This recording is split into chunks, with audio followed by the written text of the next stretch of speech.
Mwaramutse. Iyo bavuze obligation du trésor, bisigura iki mu buryo bworoshe?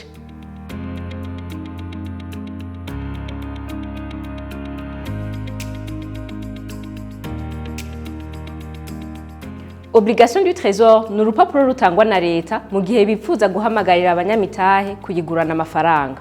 Abo nabo bashobora kuba amashirahamwe, abagwizatunga canke umuntu wese ku giti ciwe yipfuza kuziganya no kuvyaza umusaruro amafaranga yiwe.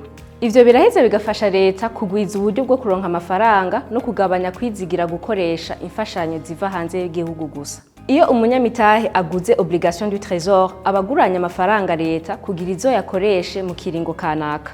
Leta nayo ica yiyemeza kwibahiriza ico kiringo mu kuyamusubiza mu mwanya bumvikanye, ariko ikanamuha n'inyungu ngarukamwaka yitwa coupon annuel. Ayo mafaranga leta iraheza ikayakoresha mu bikorwa vyayo nko kubaka amabarabara, amashure, ibitaro n'ibindi bikorwa vyo guteza imbere igihugu. None iyo bavuze cotation ya obligation du trésor naho baba bashatse kuvuga iki?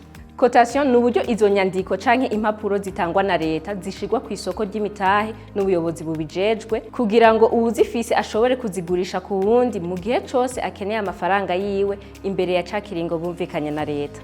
Iyo izo nyandiko zimaze gushirwa kuri iryo soko, zirashobora kugurwa no kugurishwa hagati y'abanyamitahe mu buryo butunganijwe kandi bwizewe hakurikijwe amategeko yashizweho.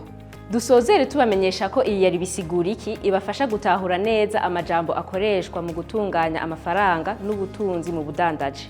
Mwifuza kuronka urutonde rw'isiguro za bisigura iki, murashobora kuzisanga ku rubuga rwacu rwa YouTube. Murakoze, naho ubutaha.